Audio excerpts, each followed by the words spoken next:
Welcome, everyone, to the Sickos Committee podcast. This is our podcast for the evening of July 23rd, 2023. It is getting to the end of July. We are approaching college football season, and it feels kind of surreal at this point because unlike last summer, where I feel like I wasn't nearly as plugged into sports consistently, I've been watching CFL, I've been watching Women's World Cup, I've even been watching some baseball, I watched some cricket, so I feel way more plugged in than this feels way more continuous than last year.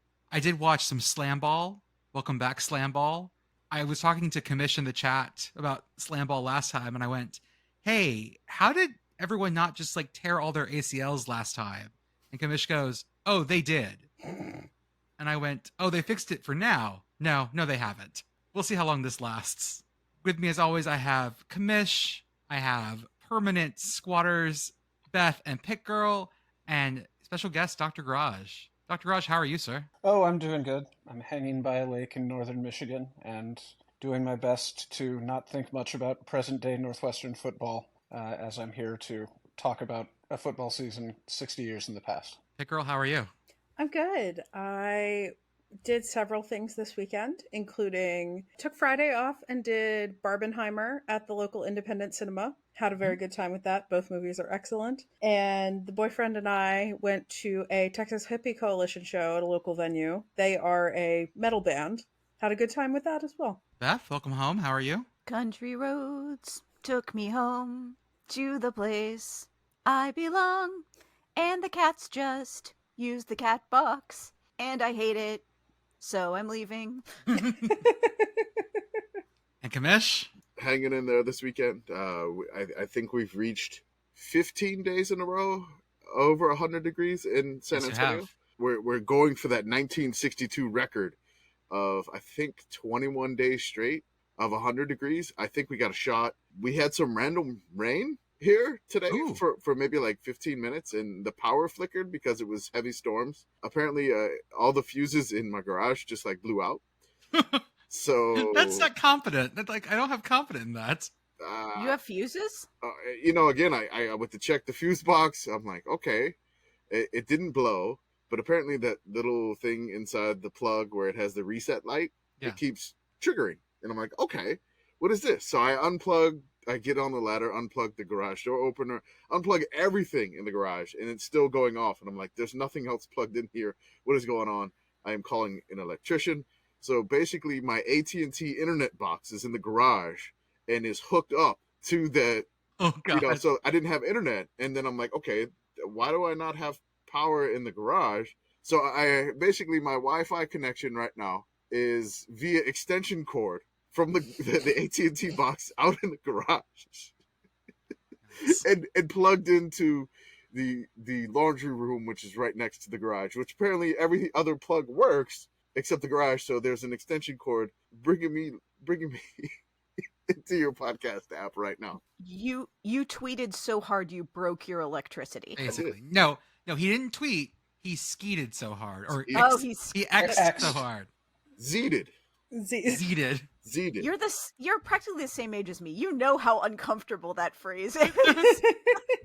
Every time somebody says skeet, it's just get low. Get low. To the window. To the window. To the wall. To the wall. That was always something I would scream drunk. If I were really drunk, you could guarantee you could hear me from some corner of my fraternity basement going, to the window. Yeah, just It got played at middle school dances when I was in middle school. It's still a thing. The youths are aware of Get Low. Was there a PG version? Yeah, no. Well, no. I mean, it's really badly edited, but I mean, everybody still says. I think theoretically they were playing the middle schooler appropriate version, but everybody knows the words. Kids Bop. Yeah, Kids Bop. I would not be shocked at all if there's a Kids Bop version of Get Low. Oh, there is. Oh yeah, I'm just gonna go ahead and drop this in the chat right now. Why is the first thing that comes up in the other suggestion questions when I Google this, is Kids Bop illegal? Me and your daughter. Legalize Kids Bop, I say. I walked into the hallway at our family vacation this weekend to find my 2-year-old niece running back and forth across a hallway as my 78-year-old father, who definitely doesn't know this song, goes, "All right, Lily, to the window, now to the wall." And I'm like, Oh no! Like, what is the oldest you can be in Kids Bop? It's got to be like below 10, right? I think. 12. 9 to 12. Okay, 12. So it's the updated version of the Mickey Mouse Club. Yeah, all I know is that my 7-year-old, at some point in the last year, said that Kids Bop was one of her favorite bands. Yeah. target demographic 5 to 10-year-olds. The one is seeing Kesha's TikTok, but not the dirty version. That's right. You know, they want to go to the window, to the wall. Go out into the hall. Go out. All my friends now call. That's right. Yeah. This is turning into Dr. Seuss with rapidity. It is very tough to not finish that it is. lyric. It is very difficult. This is why I had to leave the room. Yeah, it's just, I mean, I really just want to say my balls, but you know, Just like that, my balls. my ball. That's what I do. It's just Here, let me guide this. Let me guide this chat a little bit. okay. Here, let me be your guide. I'm gonna piggyback off of what PittGirl said about Oppenheimer. Okay. Because our first thing is gonna be talking about nuclear reactor talk part 2. During the Idaho preview, I mentioned that Wazoo had a nuclear reactor, and I mentioned that other schools did too. We've talked about this a little bit before. Yeah.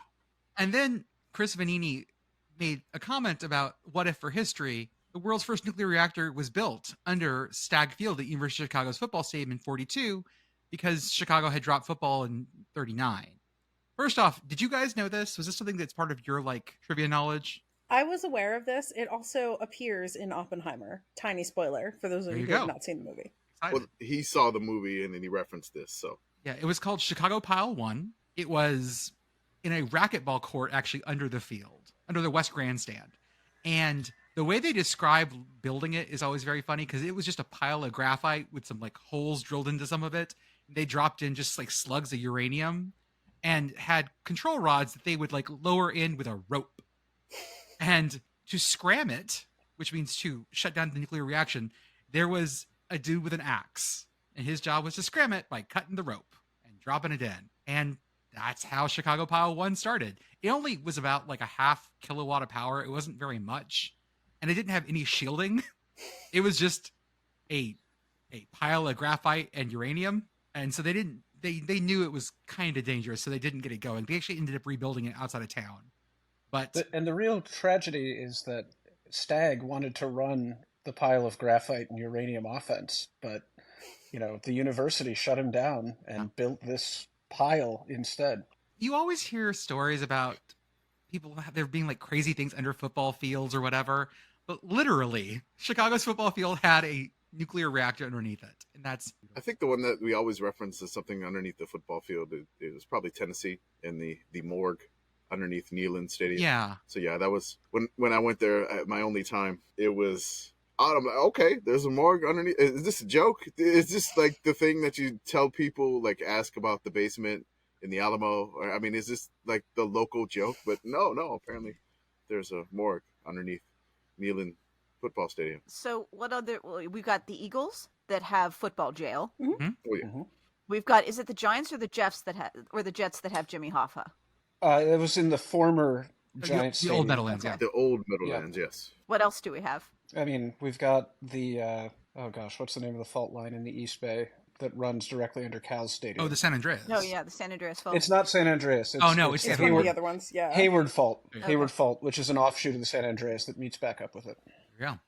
I think there was briefly a Red Sox jersey in New Yankee Stadium, but they got the guy who put it in and then chiseled it back out. I mean, there's a cemetery right by Bryant Denny Stadium for Alabama, which is it's not under the stadium, but close enough. Yeah, Teal's Wayside is all cemetery. Apparently, Oklahoma buried their mascot Mex in Memorial Stadium, which was a former dog that they had as a mascot in the early 1900s, which was interesting. Do dead revs count technically as under the stadium? They are next to the stadium facing the end zone so they can watch the game. Used to be able to actually see the scoreboard, but they blocked them in, so now they have a little mini scoreboard outside for them to watch. So this was we started about this, and Chris Vanini asks, does the Manhattan Project work if it did, like if Chicago didn't lose 14 straight Big Ten games? That's a great question. Because where else? It got moved to Chicago because all these they were working on this in like disparate parts. Columbia was a big center for this, and it got moved to Chicago. I can't remember why. It got moved to Chicago because it was sort of a central place for everyone to come work before they moved everything out to Los Alamos and Oak Ridge and whatever. And then the question is, if Reddit CFB asked, if World War III ever comes around and one Big Ten team must be sacrificed, who you got? Well, I know what Beth and I are going to say. Yeah. Well, yes. And they have a nuclear reactor. Yeah. Mm-hmm. So, of course, I quote tweeted it and said, so in the Big Ten, here are the schools who have nuclear research reactors. Maryland, Purdue. Who let Maryland have a reactor? Like, that feels weird. I don't know. Maybe it's got some... I feel like their reactor has Old Bay in it, but, you know, it just does. It just... Radiated Old Bay. They did. They told us they got new... What was... Right. That's Gamera, isn't it? No, what's the giant Godzilla turtle? Is that Gamera? It's Gamera. Godzilla. Is this not how we create the Teenage Mutant Ninja Turtles? If I told you that Maryland got their reactor by just borrowing it from Clemson one weekend and then just never returning it, I believe that. would you buy it? Because I would. MIT has a reactor, and I feel like that's too on point. I feel like PittGirl and I are going to take some heat here for the Penn State hate of obviously wanting to stick this thing in Happy Valley. Mhm. But I would remind you that the number of abandoned mine shafts that would serve incredibly well for this purpose around here is like they proliferate. There's no reason that you could not do this here. Believe Our Stanford water's already definitely- ruined. Yeah. What if we put a research reactor in Centralia? Isn't that what's already going on there? The Maybe. reaction is about the combustion of coal, but it is definitely research. Stanford has a linear accelerator pretty close to the football stadium. It's not quite on the level as the gigantic one in Switzerland, but it's not far behind, and a lot of really cutting-edge, alarming things happen there, which maybe just means Stanford should be included in the Big Ten. Michigan State fans were all of a sudden in our mentions going, well, we don't have a reactor, but we have a linear beam that's fucking awesome. Look at us. We're cool too. Everyone calm down, okay? We know everyone's got fun, dangerous things going on. The real question for me after learning that Stanford has a linear accelerator is if the football program or the accelerator is more likely to rip a hole in the fabric of reality. It's a great question. I think it's actually, they've got a gigantic satellite telescope dish on a hill, and I think that is eventually going to be responsible for an alien invasion. I would frankly be a little surprised if it doesn't. People love to hike up there, though. They call it the dish. I just dropped in the chat a sketch of the setup for Chicago Pile 1, and you can see that it was just a pile of things in wood. Completely safe. Very safe. Yeah. Very Then safe. the one dude on the floor is the one controlling the reaction. Everyone else was watching from a little further away, but not that far. Totally safe. I like that it's a Victorian era etching. Every time I read about First Pile, and they were just like, it wasn't quite guessing, but it was definitely like, this should work. We're not quite sure how fast it's going to get out of hand. And Jonesy, quit lithographing and come back over here and hold the axe. then I went back to the Wazoo thing, because we talked about Wazoo's nuclear reactor. And then I found out it's on the golf course. First, because someone said that you can tailgate in the parking lot of the reactor building. That's awesome. And then I found out it's on the golf course. And then NC State fans were like, well, ours is in the middle of campus and no one knows it's there. And people walk by it every day. Then we had like a dick swinging contest of basically of like, you can get closer to our reactor and party near it. And then there were a lot of people going, well, I was in college after 9/11 and things were real weird at that point. People with guns were outside that building all of a sudden. So we're giving an award now for sneakiest reactor. Yes. Let me see if I can find the picture someone sent of NC State's reactor being built, because it was really great. Hold up. My favorite university reactor story, though, is still the girl at Utah who got arrested for making terroristic threats after she said that she would like break in and blow it up if Utah lost. Mhm. I had several people tag me in that story and be like, "This is you, but Pitt," and I was like, "I'm not sure how I feel about that, but thank you." Dear FBI, who's reading these tweets, I will not do this. No, dear FBI, I do not have the technical capacity to actually launch Sean Watson into the sun, no matter how many times I've tweeted about it. So I wanted to say somebody in our mentions actually did an FPS nuclear reactor power rankings. They broke them down by conference. So number one is the Big Ten. They have 5. That is Maryland, Ohio State, Penn State, Purdue, and Wisconsin. Tied for second, the Big 12, BYU, Iowa State, Kansas State, and Texas. Then the Pac-12 also tied for second, Arizona, Oregon State, Utah, and Wazoo, which we're talking about. The SEC also tied for second, which I think I maybe messed that up earlier. We have Florida, Mizzou, and then 2 for Texas A&M. They have 1 reactor for the A and 1 reactor for the M. The Mountain West has 2, Colorado State and New Mexico. The ACC has 1, which they're very proud of apparently at NC State. Then the other conferences that do not have any, that is the American, Conference USA, the MAC, and the Sun Belt, have to give. We need to get the Sun Belt. We got to get someone in the Sun Belt to nuke. I don't know. We if have you want, to. I don't think you want nuclear reactions in Monroe, Louisiana, but the funnest belt. yeah, that'll really put mean, the if you're fun gonna- in Fun Row. If you're going to build a belt that is the sun, there's some kind of nuclear reactor attached. All right, we got to That- pick a Sunbelt school that needs a nuclear reactor. Let's go. We Okay. can't give it to the Raging Cajuns. They're too upset. That's yeah. Too much. It's in their name. Yeah, no, They're reactive. yeah. I'm gonna give it to Georgia Southern. I think Statesboro needs a nuclear reactor Okay, all right. just to keep balance. Well, I mean, Godfrey would really appreciate that. I think so. Yeah. Or sorry, Uh-oh. I feel like we have learned some things from Fukushima Daiichi, but Coastal Carolina, Myrtle Beach, is a beautiful place for reactors, not known for hurricanes coming through. I know. No, So I think that's totally safe and fine. And if the ground turns radioactive green, not going to notice a big difference at Myrtle Beach or the teal field. The place I would most like to put a reactor is in Boone, oh yeah. Oh, but Jesus. you can't do it in the coal belt. You just can't do that.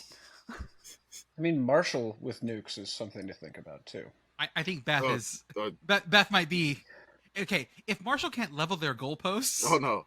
I don't trust them with control rods. I'm just saying. The list of things I don't trust Marshall with is a very long list.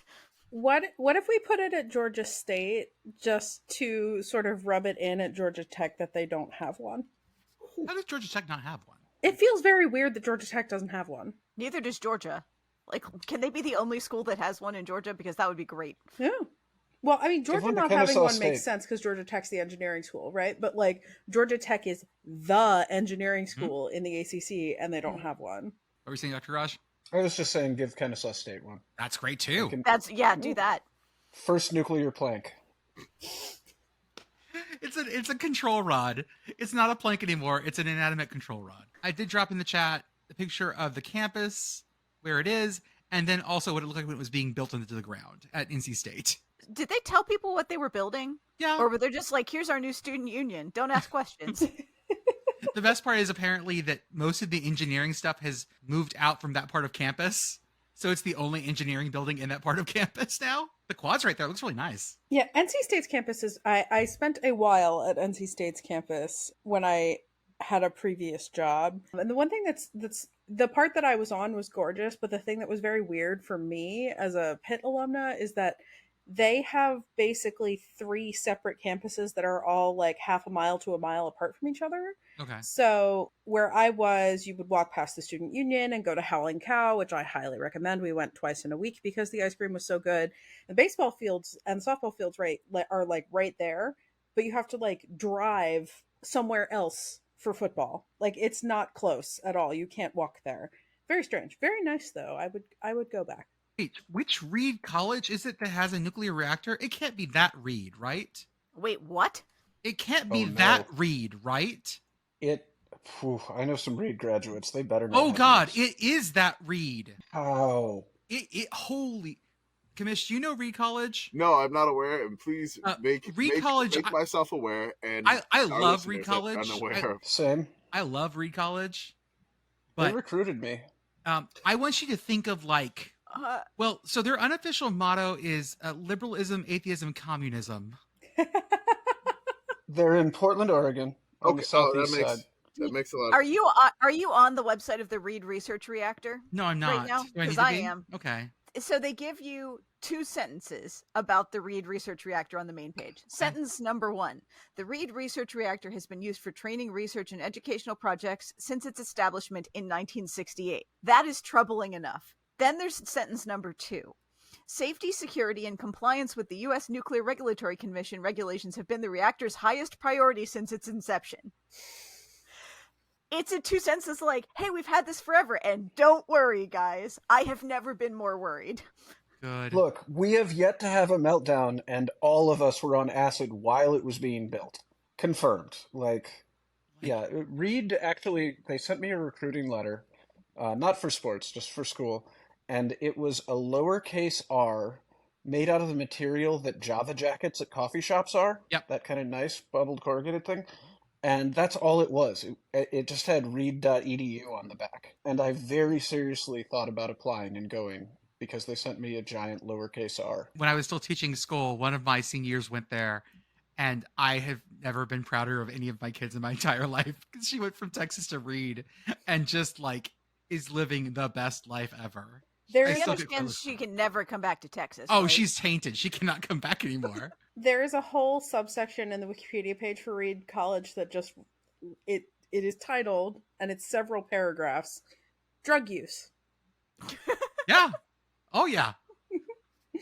Timothy Leary is just outside looking in. I had a friend, there's an owl statue apparently at Reed that regularly gets stolen, and class kind of gets canceled to try to recover the owl, I gather.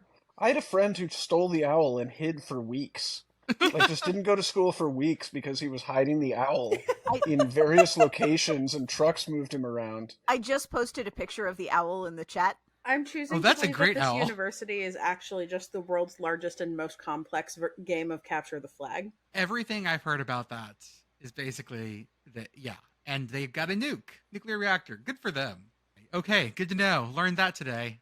PIL. So then, let's talk about some media days. Pac-12 Media Days was held at a nightclub. That's all I really want to say about that, except that they were also saying, we're here to talk about football, not about a media rights deal. Then they go, well, we probably have one ready to go. And someone goes, so do you? And they went, well, we're not saying that. Oh, you're probably reading too much into that. The quote was, though, about this, the longer we wait, the better our options get. That has never been true for anything. Maybe the media rights deal was in the VIP room at the nightclub. They just needed to pay their cover charge, bottle service, and bam, Pac-12 media deal done. I then pulled up what the bottle costs are for the club, and I know I'm not a club person, obviously. I'm not a Las Vegas club person, especially. But I did not realize how high bottle service gets. The one that should take note was that if you were looking for a bottle of Maker's Mark bourbon for bottle service, it's $750. Now, Commish, I know you're the partier amongst us. You want to describe what bottle service is, sir? Well, really, the high class experience is when you go to a club is you're not buying the bottle, you're buying the table. Of course. So you get a private table because you're at a club and there's nowhere to sit. And you're very, very tired. So you really, really tired from being outside in 120-degree heat all day long in Las Vegas at the pool. You're so desperate to sit down, you shell out $750 for Maker's Mark. Then the club folks come out and bring the bottle with some fancy fireworks going along with that, and some sparklers just going everywhere just to bring you a bottle of Maker's Mark. And you're like, where's the ice? I need ice. Please give me some ice. Or $725 for Fireball. And then when you get that table, when you get that bottle, you have a bunch of new friends. I bet. A bunch of new friends coming to the table. Hey, can I get a little bit of that Kettle One that you just purchased? Or hey, just give me a little bit. Just a little. I promise I'll be okay. That bottle of Malibu you just bought for $725. That's right. I want some of that 41 proof coconut rum and pineapple juice. Give me some of like that a good fucking stuff. bottle of suntan lotion.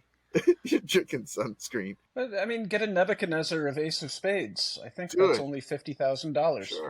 Sure. That was a Balthazar of Ace of Spades. A Balthazar, A excuse me. All they have is a Nebuchadnezzar of Vevey. If our listeners don't don't know champagne bottle sizes, after you get to a certain point, they start being named after biblical kings. Mm-hmm. So past the Magnum, which is 1.5 Because they're liters. literally the volume of that king, from what I can tell. Jeroboam is a 3 liter, a Methuselah is a 6 liter, a Balthazar is a 12 liter bottle, and a Nebuchadnezzar is a 15 liter bottle, which weighs, I think, 90 pounds. There's also a 25 liter, which I cannot remember the name of. I'm just excited to announce the Pac-12's new media deal with TVG, your home for horse racing footage and Pac-12 football. Oh, my dad's going to be upset. Seriously, he watches nothing but TVG and horse racing. It is incredible. TVG, He's only got TVG on. He's like, oh, they're running. I'm doing some, he has like a TVG app, and he does like betting on these horses. It's ridiculous, man. As soon as she said TVG, I'm like, oh, my dad's watching. He's going to be upset that Oregon State's on. Someday I will tell you the story about my dad in horse racing, but not today. If they go TVG, they've got to sign Boise State to the Pac-12. I mean, you would think so, right? Bring the Broncos. Come on, let's go. Broncos. You need the Mountain West on TVG.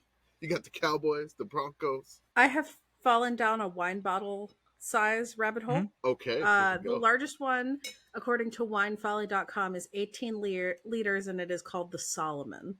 24 standard bottles of wine. Oh, see, Wikipedia says the 18 is the Melkor. Oh. The 20 is the Solomon. The 27 is the Primet or Goliath. Or in the 30 is the Melchizedek or Midas. Okay. The Melchizedek is the one I was trying to think of. There we go. 30 liter. So double the Nebuchadnezzar. It's only 40 bottles of wine. Only 40. Well, I mean, you can share it with your new friends at your bottle service table. I don't know if you guys caught the Formula One race today, but Lando Norris is on the podium. They're all going to shake their bottles. His won't go, so he slams it down to make the cork pop out, and Max Verstappen wins the race, and Lando hits the ground so hard, Max's trophy falls over and shatters. Like breaks off top because it's like Hungarian porcelain. It's beautiful. And like Lando's just a fucking idiot and just like pops it down to get the champagne bottle to go and just wrecks a trophy. Beautiful. I mean, I love a trophy getting wrecked during the ceremony. My favorite moment, everyone knows Pete Weber as the "Who do you think you are? I am" guy. Yeah. But when he was really young, he won some major trophy at like 19, and he held it up and just the whole trophy fell off and shattered in front of him.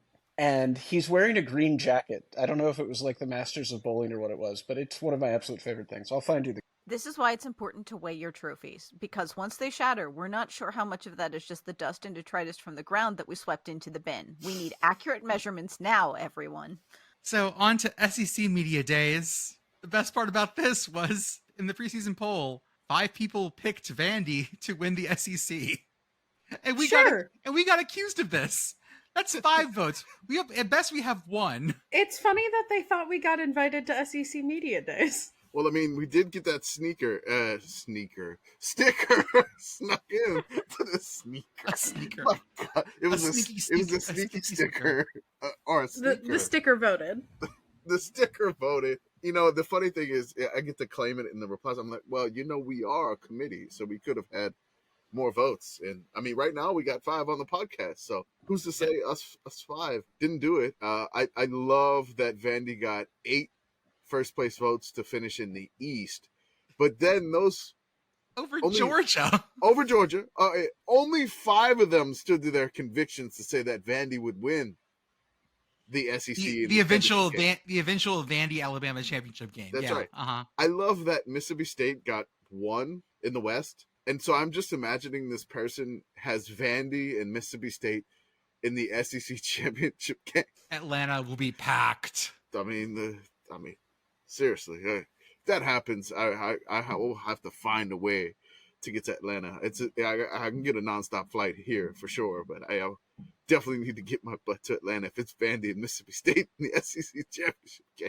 The cowbells would blot out the sun. Oh God! 8 people believe in this scenario. 1 person said that A&M would win the SEC. 2 people said Arkansas would win the SEC. 5 people said Tennessee would win the SEC. And 5 people said Vanderbilt would win the SEC. Preseason polls, if you're going to do this, guys, do it like this.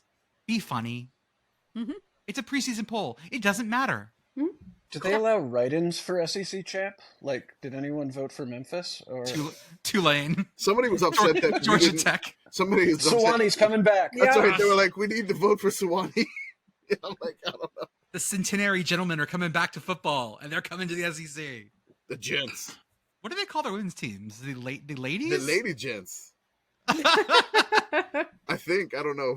I'm going to have to look I it up. hope it's the You ladies. said that Definitely with don't so check much that. confidence. I hope it's the lady gents. If it Ladies isn't, we can need be to start a gents too. campaign.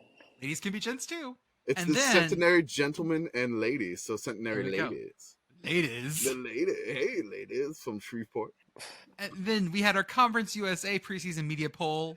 Western Kentucky almost takes it all, which I will of course bleep. Gets four first place votes, and then nothing for anyone else. That's disappointing. I will say that we have to remember that Jacksonville State and Sam Houston State are not eligible for the title game, which is annoying. But Jacksonville State was not ranked last. FIU was tied for Sam Houston last. This Conference USA is going to be so much fun. I'm so excited. Seriously, the middle three in this projected poll are going to be the best. That's Middle Tennessee, La Tech, New Mexico State, and UTEP. It's so good. Those four are going Oh, to be in the my most blood. fun coming up this year. I just want a UTEP and MSU title game. A rematch. Ooh.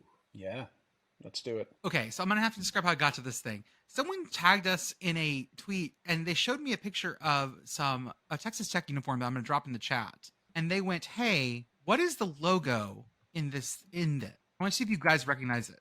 That's Cliff Kingsbury, by the way. I think that's Cliff Kingsbury. In a Texas Tech jersey with like a little dude.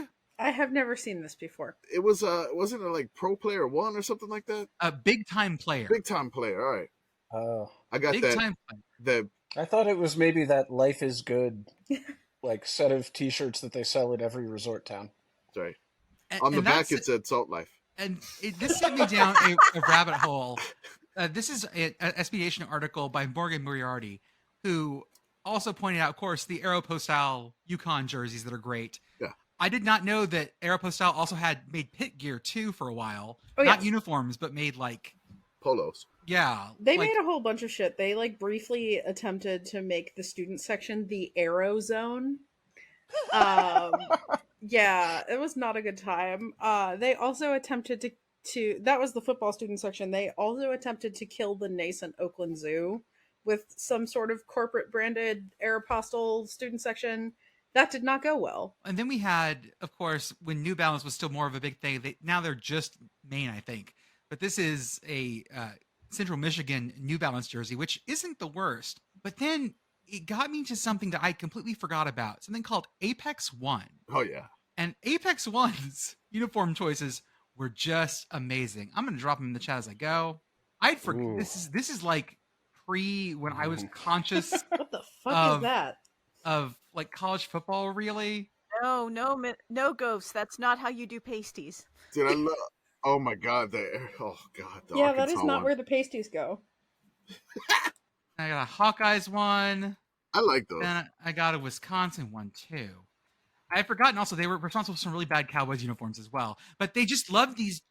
They just liked big shoulder things. That's all they did. I don't hate the Wisconsin ones. They're very 90s, and it's not only because of the starter logo above the numbers, but all the other ones of these are not This great. I think Apex One was they were starter and Converse. I think it was a couple of things. Yeah, there was a bunch of apparel companies around that time trying to get more into this stuff, and then they went a little bit off the rails. I'm going to Minnesota one, by the way. I love the Minnesota one, by the way. I like that. Oh, it's I so like good. the Iowa one. Honestly, it gives the impression of like there's Hawkeye feathers on the shoulder pads, and I kind of like that one. It goes well. We can look this up later, but did And One ever sponsor any college teams? I hope so. I know they had Stephon Marbury's shoes at one point. They were called the Ankle Breakers, and he broke an ankle wearing them, which is just like the greatest shoe launch of all time. They do what they say on the tin. Yeah. The pigs on the shoulders of the Arkansas one coming like around his way. Someone also know then that same picture, whatever South Carolina uniform that dude's wearing, the helmet does not match the jersey color. Those are not the same garnets, and that's weird. The Minnesota one with the dueling M's on the shoulders with like a line coming across. That's just a choice, and I love it. It has big heart monitor vibes. It does. It should say like love in cursive, like through a heart monitor. Reader Will Sakor just pointed that out in the chat. Yep. Gotta give him a shout out for Live, laugh, goof. Live, Right. Laugh, Sky, You, Ma. Okay, next thing. A Twitter user, Dadgum Box Scores, who does fun data sciencey things like I do, except better, pointed out that the ACC is on a really weird one this year in that there are some teams that have multiple Thursday and Friday night games. Mhm. Hey, Louisville, you have 2 Thursday and 2 Friday night games. Why? Hey, Virginia, you have 2 Friday games. NC State, Miami has 2 Friday night games. What are we doing? None of these teams want anyone to look at them is a big part of the answer. It as is. far It's as like- Miami goes. Don't look at me. I'm hideous. It's just like Miami last year hiding on the Bally network, like the regional one where you could Oh, find yeah, it. every time. Like 3 weeks in a row after the Middle Tennessee loss, they're on like the regional Bally network. Oh, we still found you though. I will say everybody gets looked at during the Thursday games. Hmm. We can see That's you. true. I know we can see you. Everyone is going to see. Mhm. What's your I Thursday? assume with Louisville that Jeff Brom is just really committed to mowing his lawn on Saturdays, and that's why he's trying to get the game out of the way before the weekend. Hey, girl, what is your Yes. what's that Thursday game for y'all? I am checking right now. It's not UNC. It has it- been UNC for the last several years in a row, and we always lose, except for in 2021. But I know it's not UNC. And let's just all guess before PittGirl tells us what Ooh, is I don't know. Pitt's Thursday night game, and it's not UNC. So guess. Boston College. I'm going BC. Yeah, I think it is actually Boston College. Ah, okay, that feels right. Got it in one. I'm checking. Is it? Google is not cooperating. Well, I know it's not Pitt and Syracuse because they're playing in Yankee Stadium. So If they move the brawl to another Thursday, I'm going to pitch a fit. Yeah, I know the brawl is It's not BC. moving. It's BC. it It's is BC. Okay. Yep, Yeah. it's On, BC. Yep. Sorry, that's in Pittsburgh on Thursday, November 16th. Correct. Oh no. Can you do Oh. it on a rainy, cold day in Pittsburgh? Tickets I as mean, low as one $20. The last time I we cannot. the last time we played BC, that was, I think, did we play BC in the COVID? We played BC in the COVID year. That doesn't count. The last time we played them before that was in Chestnut Hill on a Friday for some godforsaken reason. Ugh. This one's on a Thursday, so Listen, this is the traditional American celebration of the week before Thanksgiving. Of course, they would never move ACC Power UNC to any day but Saturday because all of their games are on Saturdays. Hmm. well, I mean, they got to do that for Mac Brown. He's got to stay regular. He needs a regular schedule. And then the last fun thing I heard about this week was, can I talk about the Sacred Cod Trophy? Go right ahead. I think The Beth will love this. I the think Sacred she's Cod out to miss Trophy. this. I very much missed this. I didn't have internet for 4 So- days. someone pointed out to me that there used to be a 3-way trophy between Boston University, Boston College, and Holy Cross, and it was called the Sacred Cod Trophy. It only lasted for about 8 years. It is a trophy cup with a cod on it. Apparently, in the Massachusetts State House, they have a sacred cod that hangs like in the State House, Mhm. and that's And like, it's enormous. yeah, it's huge. This one not nearly as cool or as big. I will shout out Football Archaeology, who does lots of great research work when we have questions. He found this picture. I was looking for like an hour. Then he found this picture within like 10 minutes, because of course he did. Took a picture with you guys. So the sacred cod in the Massachusetts house is 4 foot 11 inches, carved wood of an Atlantic codfish painted to the life, hanging in the House of Representatives. It is a memorial to the importance of cod fishery to the welfare of this Commonwealth. I just dropped the Sacred Cod Trophy in the chat. It's cute. It was made up by a bunch of fraternity guys. It has that vibe.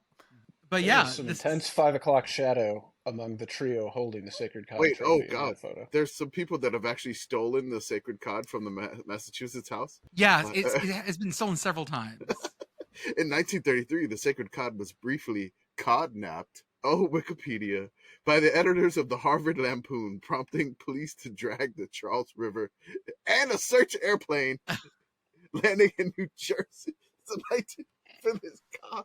I So will say. It's like the intercourse town sign then. Mhm. Okay. Yeah. I will say that Boston College won this award in 54, 55, 58. Holy Cross won it in 56 and 61. Boston University never won the award. Oh, So technically, Holy Cross would still have Poor this, terriers. right? Yeah, Holy Cross would still have it. Holy they Cross, had. you know what you must do. So one of our committee members emailed Holy Cross to try to find the location of the Sacred Cod Trophy to see if it still exists. And they emailed yesterday, which, it's the weekend, and I'm sure these people, maybe we should email from our account too. That should be fun. Yeah, we will. Like, hey, Holy Cross Athletics, do y'all still have that fish? And I can't tell if it'd be a good or terrible. And I how can't tell much if it'd does be the a good fish or- weigh? How big that fish? I mean, that fish. It was this Nobody big. tell Bill Simmons about this, because he's a Holy Cross grad, and he'll do like a 12-episode podcast series about looking for the Sacred Cod Trophy if he finds out. Oh, I do like the This is idea ours. of like cereal, Cereal. but looking for the fish. Oh, I like this. We got to find our cereal. Our cereal is going to be hunting down like an old mascot head somewhere. I mean, Like where did the felt Pete go? Where did the Who go? we're looking for Holy the Who shit! costume. Where did the Who go? We went to Charlottesville to find where the Who went. Where did the Who go? What You still want The that title Bitcoin? of our podcast is Whomst. what happened to the paper mache Sparty? What happened to the Bitcoin Bowl trophy? I mean, mascot The mascot. The Actually, mascot that costume. one. That one. I That want- one. If anyone Where knows, is Magic Jack? We need to bring back the Magic Jack. if anyone knows the whereabouts of the Bitcoin Bowl mascot costume, you may have some interested purchasers. Let us know. You know where to find us. I mean, I will buy storage for this. Honestly, I'm like, we're gonna track down this cop. We found the wooden boot. Our followers found the wooden boot between the ULM and the Raging Cajuns. Right. It was on some coaches like Mantle because nobody mantle. wanted it. Because nobody just took it home. Like whatever. Where is the original civil conflict trophy? Because what we have now is not the original. No. It is a reproduction. Someone Ocean's 11 the original.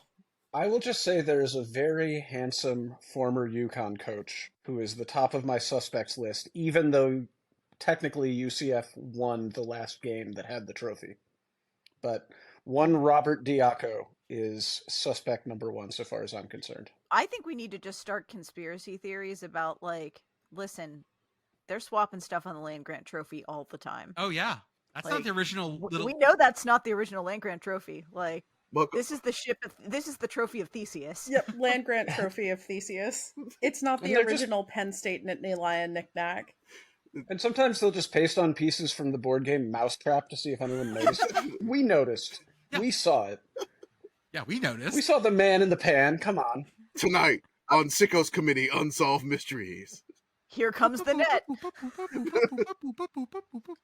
Who stole the original civil conflict trophy? What happened to the sacred card?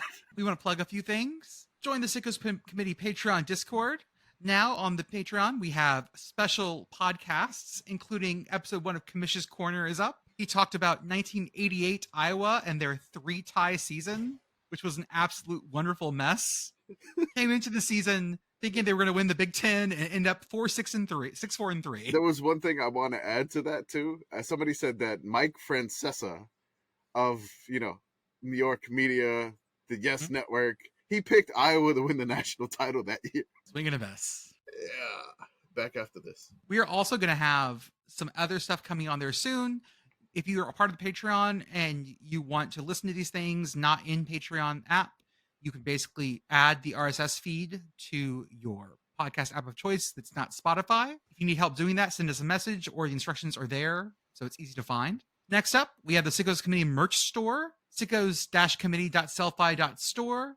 We'll have more stuff going up as we get closer to the season. If you want some stuff for week 0, now's the time to order. If you want to make it known that you are a sicko and you need stickers for your laptops or your water bottles, or you need a new water bottle, go get one.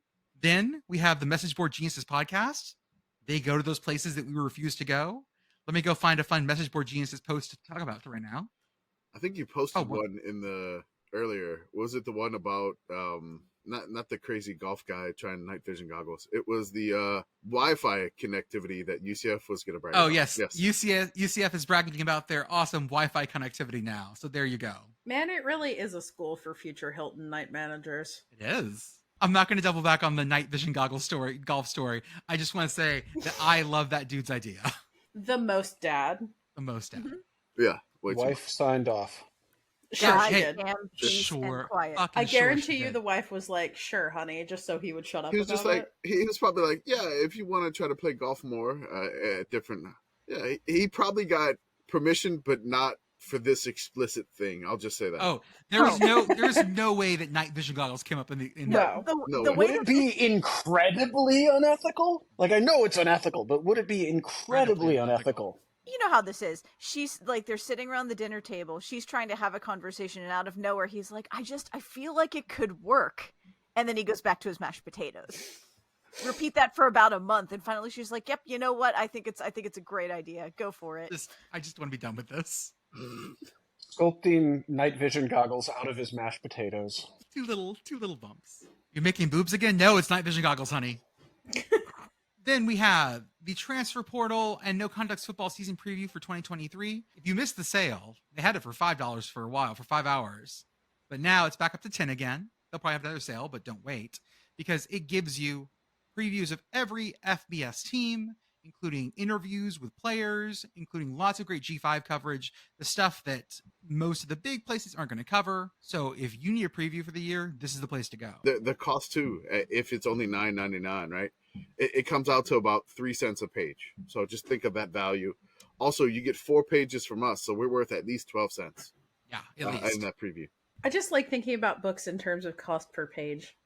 Mm-hmm. Sorry, good value. Like, the Communist Manifesto, not so great in terms of cost per page, as opposed to, I don't know, like most of the fantasy books on my shelf. Infinite Jest. Yeah. Finnegan's Wake. Real cost saver there. Yeah. Yep. Listen, The Sun Also Rises is an absolute ripoff. Y'all should buy Twilight instead. Mm-hmm. Yeah. Twilight Full Moon. No, what was it called? New Moon. Eclipse. I don't know what it's called. Then, hey, did you guys know we have a YouTube channel? You should subscribe to it. Maybe one day we'll actually put real videos up there, but right now we just have our podcast up there. If you want that, it also has subtitles. So if you need subtitles, you can watch them there. And also, if you were just to, I don't know, push play on the playlist and let it run for a couple hours, we'd be fine with that too. It'd be great. Then Entertain your cat while you're at work. Mhm. I'm not suggesting that you put it on mute in the background while you're at work, but I'm not suggesting that you do that. Yeah, I mean, it's really free to subscribe on the YouTube account. Take your friend's phone, just subscribe them. Take your parents' phone, subscribe them. Help us get to 500, and that'll be the big push. We push. Oh, Jesus, I can't speak tonight. I'm sorry, but that's normal. Yikes. Then we also have our Substack. Commish found an answer to his chip ratio problem. My So now God. he's done all 8,900 data entries for this. Okay. So that's the third part. That was 8,903 data entries in the spreadsheet that I just finished this third part. So the first 2 parts were already done. I'm making some alterations to the data, and then our chief master spreadsheeter Kevin is going to be working everything out, and then I have to write for the Substack and put that up to explain what I'm doing here. I realize that now I'm gonna have to explain what I'm doing.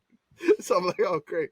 Instead of just getting all this random data and like, here, you enjoy it. No, I'm gonna explain why I did this, what I did this for, and just being completely ridiculously silly and going through recruiting histories of every single FBS team, which I started to notice a bunch of patterns in this, which is weird. There was a lot of double up classes. Like you would see like a friend and something from the same high school class, a ton. And then for some weird reason, a lot of Northern Illinois' team has recruits from Georgia. I didn't understand that, but whatever. You can see to the starchy matrix. Yeah, I don't get it. Really, I have no idea the recruiting hometown method of each team. It's very strange. You would think, a team based in Texas would be like have a lot of Texas players. Some of them didn't at all. It's very weird. We also have coming up as part of our conference preview and everything, we will be having our Sickos Committee Weather, Travel, and Football Master Almanacs Network that we are previewing. It will be part of our conference previews on here and also the ones we write out. And it's going to be a lot of fun going soon. Yeah, so for the written version, we're going to call it a notebook. For the out loud podcast version, it'll be a network. Jordan, would you care to give us an attempt at pronouncing the acronym? That would be SCWTFMAN. Squatman. Squatman. Perfect. Another successful acronym. God, we're so good at this. SEO is our passion. This. And lastly, if you like soft shirts, and especially if you are a fan of Florida State, Georgia Tech, or hey, St. John's, Home Field Apparel is dropping refreshes for Florida State and Georgia Tech this week, and also the new school, St. John's, with a very angry horse that looks very, very cool. I'm very excited about. Somebody said that horse didn't belong on a t-shirt. It belonged on the side of a Van Halen conversion fan. Airbrush. Amazing. If you've never ordered for Home Field before, use offer code yes, ha ha ha yes. That's 3 ha's for 15% off your first purchase. If you have, look for our link. You'll still get a little kickback from that, and you'll still get a wonderfully soft shirt. So please do that this week. Hey everyone, this is Editing Jordan here. Our guest, Dr. Garage, had his internet cut in and out a little bit, and it didn't record all the way. So there's going to be some gaps in this interview. I tried to glue it together as best as possible. I hope it makes as much sense as possible. He was a great guest. It was just that the internet was not working that night. So I hope you enjoy the story of Northwestern. Our next thing is we're going to turn it over to Dr. for a bit. Dr. Jesus You got to Christ. bleep that. I know. Dr. Garage for a bit.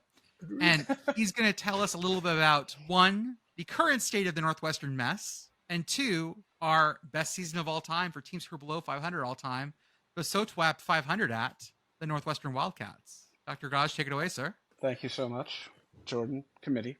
For those who don't know, Northwestern football has kind of been a dumpster fire for a long time. It was unacknowledged how much of a dumpster fire it was because Pat Fitzgerald had won some games at some point. So the fact that he built a program that just completely stopped winning games in the United States went largely unremarked upon.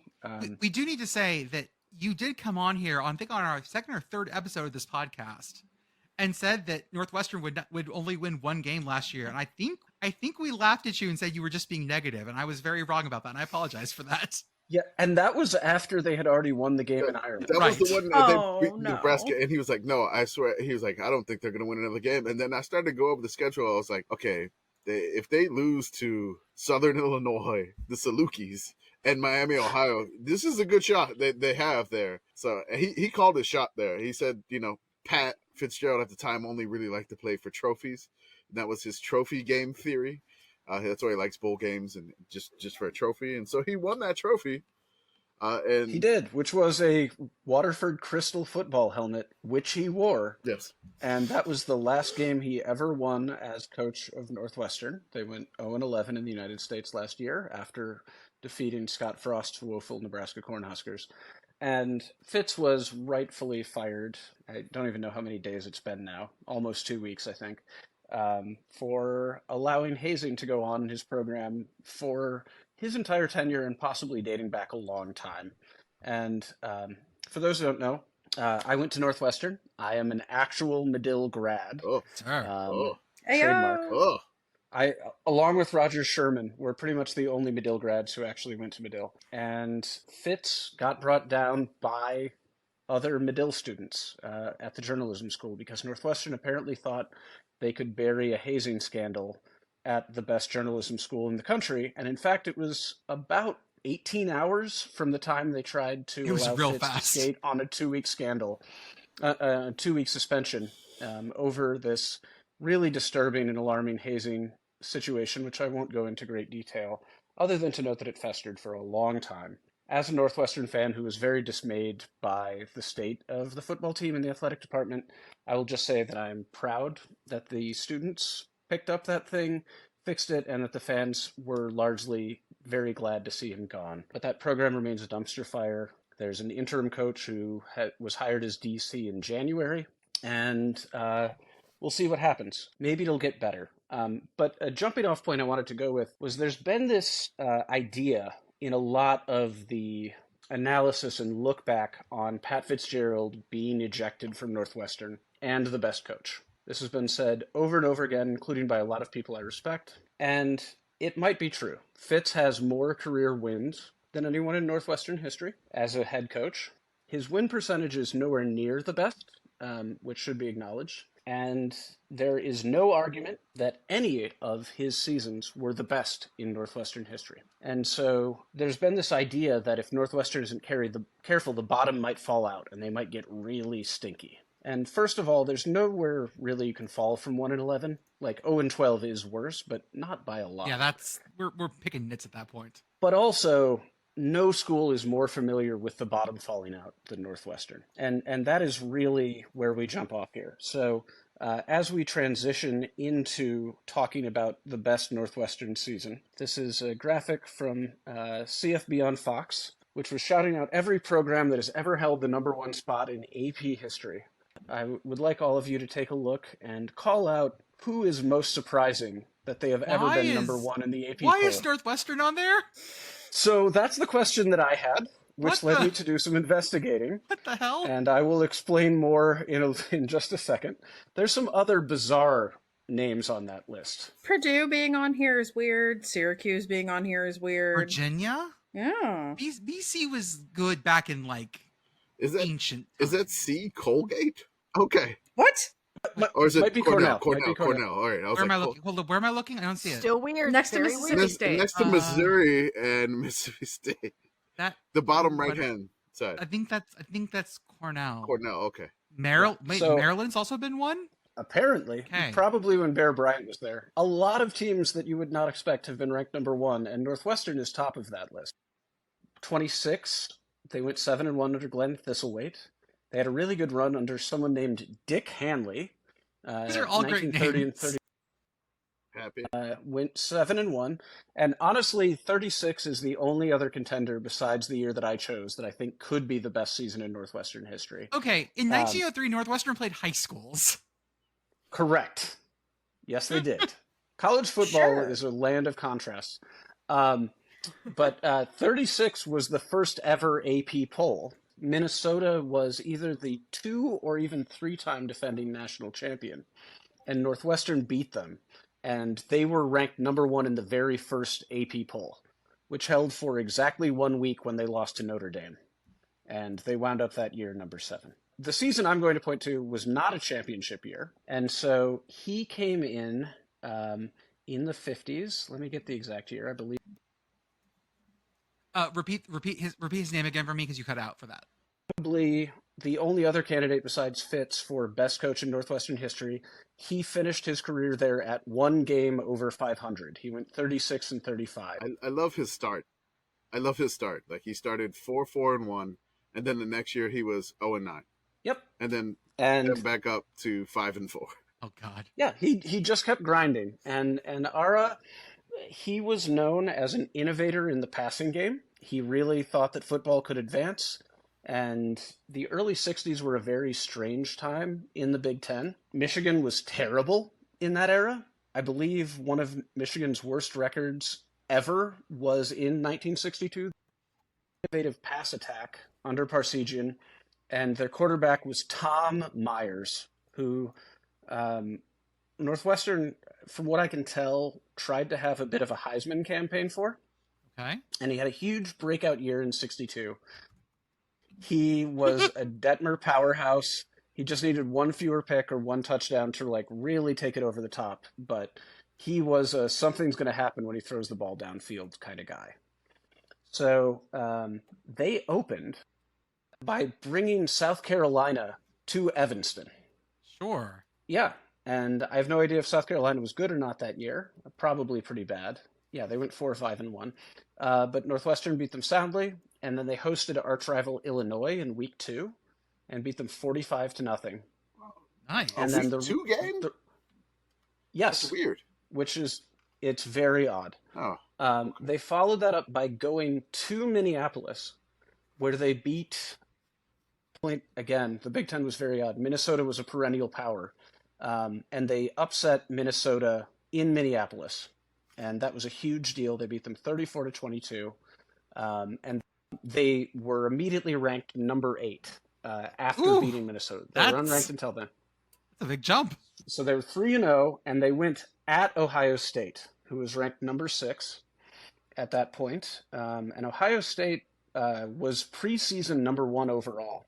And Again, scheduling used to be incredible. Ohio State opened by beating North Carolina in Columbus, losing at UCLA 7-9, beating Illinois in Champaign, and then they were hosting Northwestern in week 4. And Ohio State 0 lead. And we're just dominating the Wildcats. And Northwestern rallied and came back and won 18-14. And this, apparently journalists in the 60s were even more attached to nostalgia than journalists today are. Notre Dame was bad that year. Northwestern just blew them out. PittGirl still beat Pitt that year, though. Oh, God damn it. And then, in the most confusing thing ever, they played Miami of Florida the next week. And that was the last game of the year. They finished 7-2. That was not technically winning an Orange Bowl, but I have decided to claim it as one. Very famously, Northwestern had only won one bowl game ever before Pat Fitzgerald became the coach, which was the Rose Bowl after the 1948 season. I think we should give them the 1962 Orange Bowl because they beat a good Miami team in the Orange Bowl.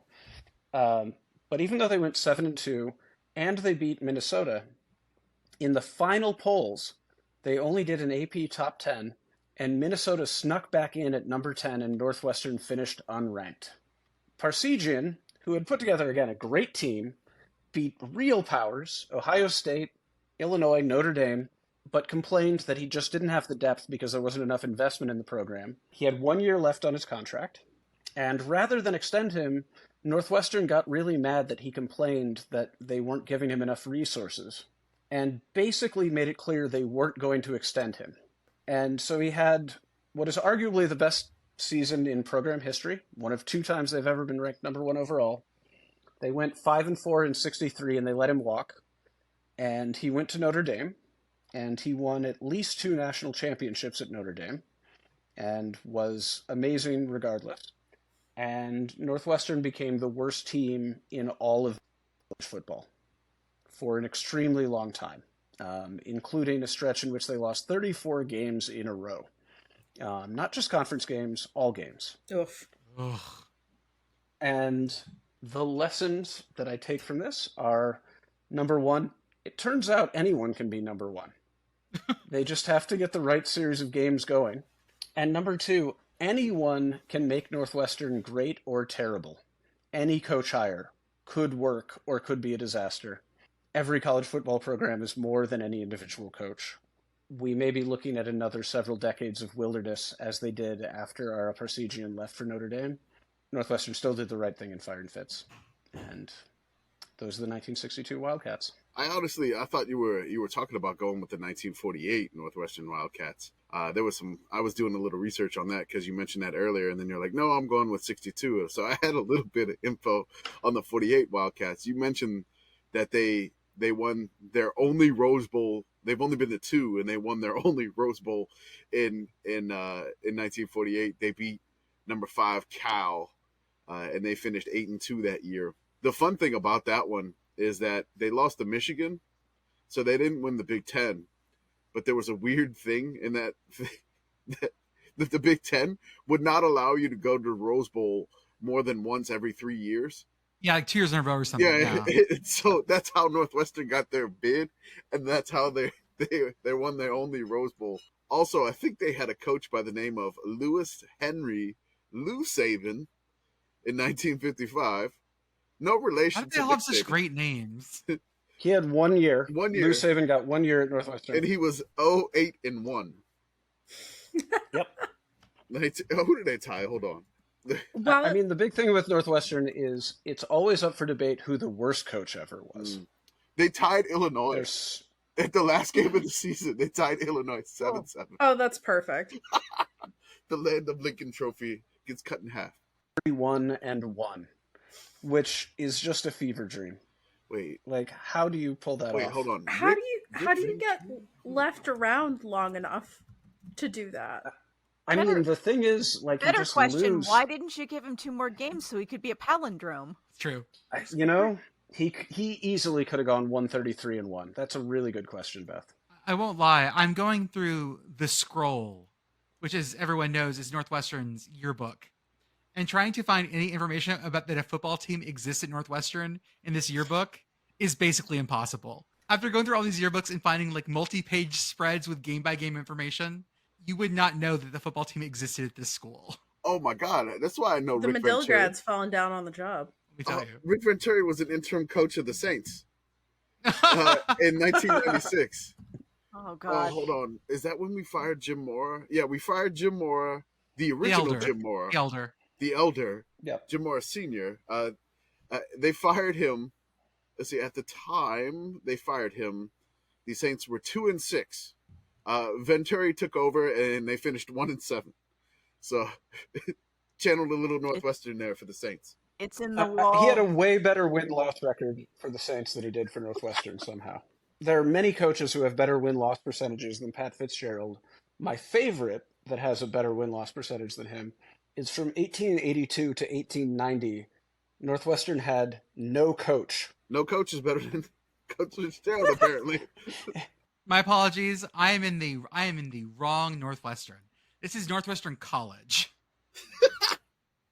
Also, this is Northwestern College of Minnesota. Also known as Northwestern Bible and Missionary Training School, also known as Northwestern Schools, Northwestern College, and the University of Northwestern St. Paul. You know, this happens a lot. One of the confusion is very common, even at Northwestern.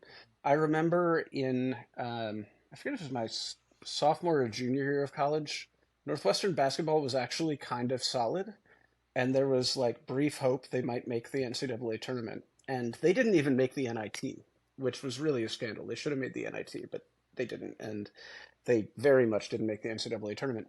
But Northwestern State did make the tournament. And because it was a purple team with Northwestern in the name, there were people in the Daily Northwestern newsroom who were really psyched that we'd finally made the NCAA tournament.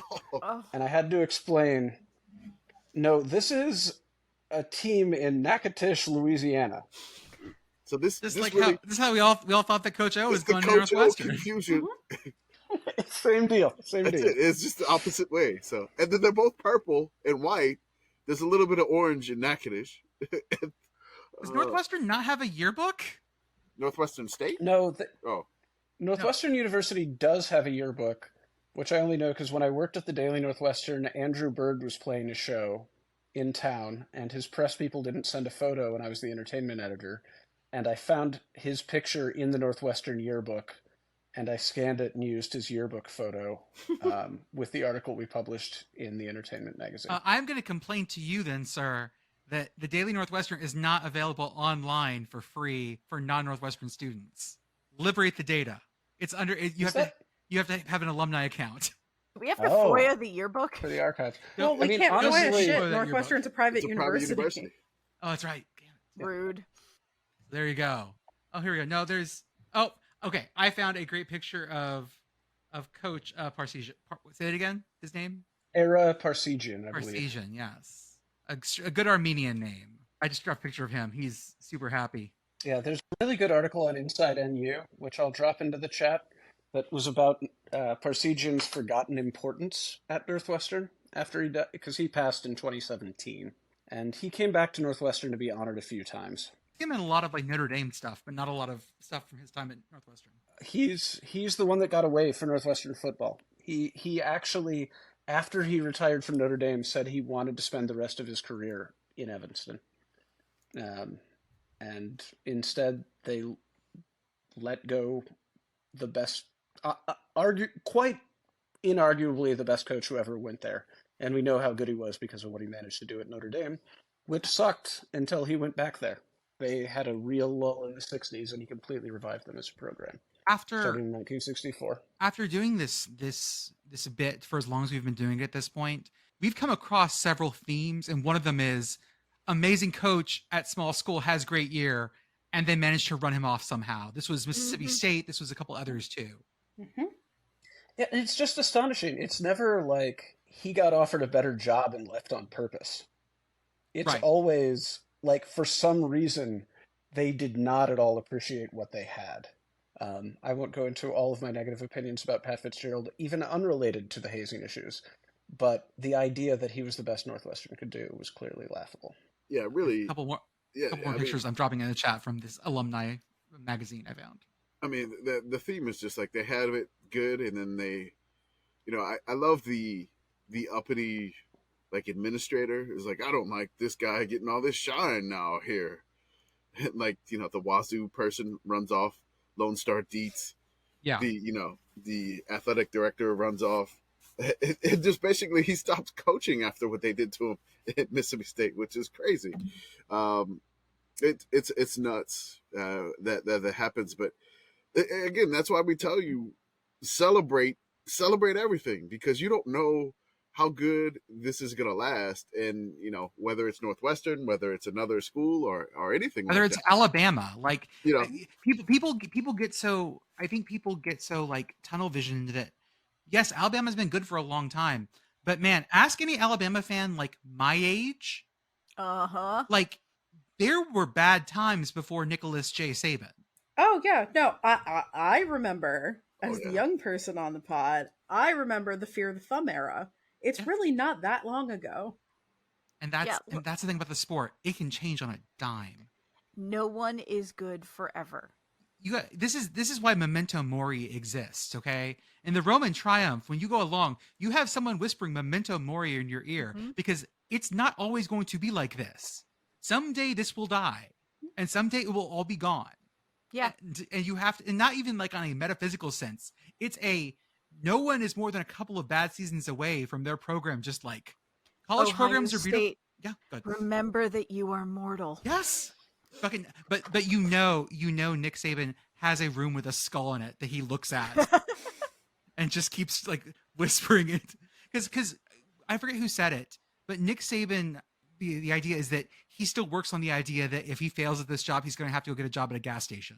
Like that's still his driving fear and force, which makes sense for what he does. He has that fear of like, if I fail this, I'm going to have to go work at a gas station. Like that's Nick Saban, Bucky's bathroom attendant. What if he were really good at that though? Right. We would never know. He would be like fucking down there with a toothbrush. It'd be the cleanest Bucky's bathroom, which is really saying saying something. Yes.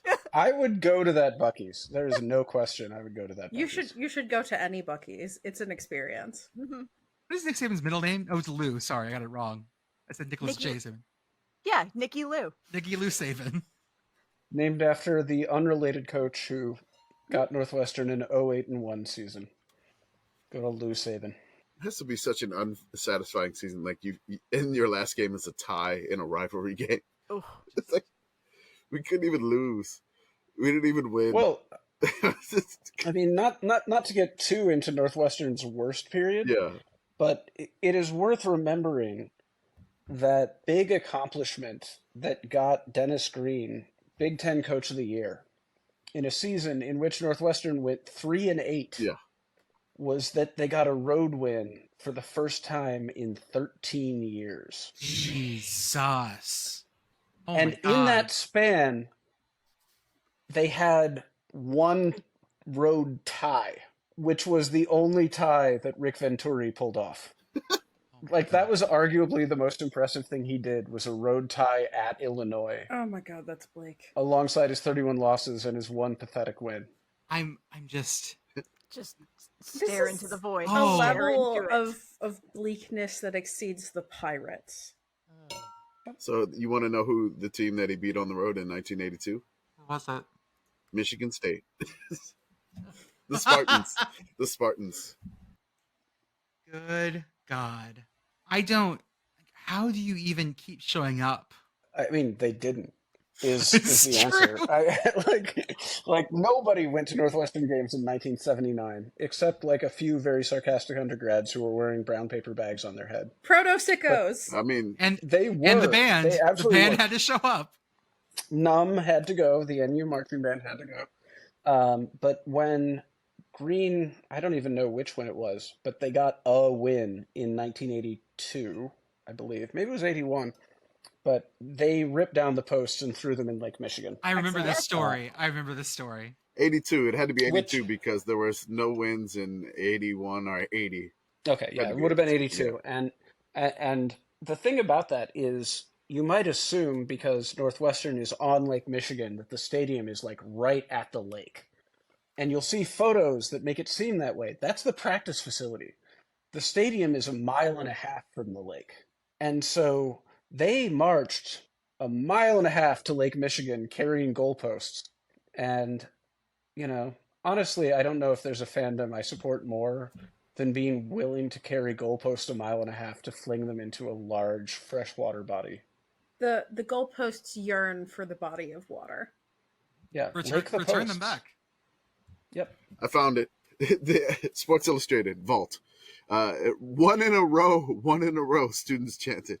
Northwestern football fans had chanted 2 weeks earlier while gleefully uprooting the goalposts in Dice Stadium, marching them 1.5 miles to Lake Michigan and tossing them in.